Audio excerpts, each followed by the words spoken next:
이스라엘 백성은 아이 성에서의 패배를 통해 뼈아픈 교훈을 얻었습니다. 그들은 하나님의 명령을 따르지 않았고 아간의 탐욕으로 인해 전투에서 패배했습니다. 그러나 하나님께서는 다시 한번 기회를 주셨습니다. 이번에는 철저히 하나님의 말씀을 따르며 아이 성을 재공격했고 결국 승리를 거두었습니다.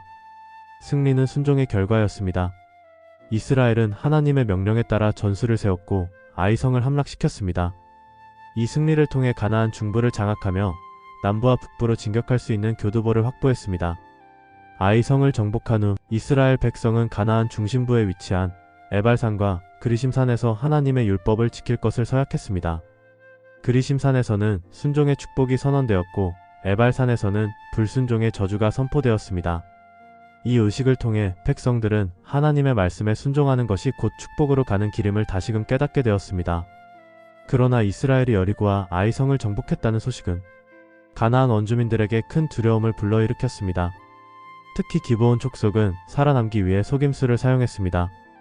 그들은 낡은 옷을 입고 곰팡이가 핀 음식을 준비하여 마치 아주 먼 곳에서 온 사람들처럼 가장했습니다. 그들은 여호수아를 찾아와 말했습니다. 우리는 먼 곳에서 왔습니다. 우리와 화친을 맺어주세요.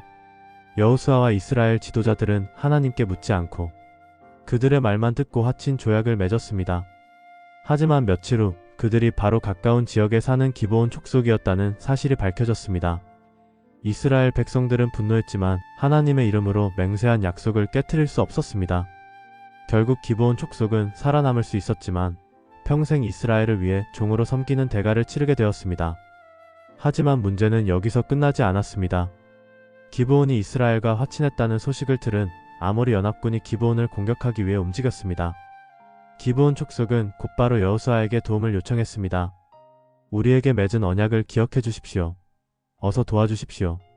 여호수아는 즉각 군대를 이끌고 밤새 행군하여 기브온을 구하러 갔습니다. 그리고 전투에서 하나님의 도움으로 아모리 연합군을 대파하는 큰 승리를 거두었습니다. 그러나 이 전쟁 중 이스라엘이 완벽한 승리를 거둘 수 있도록 하나님께서는 놀라운 기적을 베푸셨습니다. 바로 태양과 달을 멈추게 하신 것입니다. 여호수아가 승리를 확실히 거둘 수 있도록 하나님께서는 태양이 지지 않도록 하셨고 이로 인해 전쟁을 끝까지 마칠 수 있었습니다. 이 모든 과정은 하나님의 말씀을 따르는 것이 얼마나 중요한지를 보여줍니다. 처음 아이성 전투에서 하나님의 명령을 어겼을 때 그들은 패배하고 큰 아픔을 겪었습니다.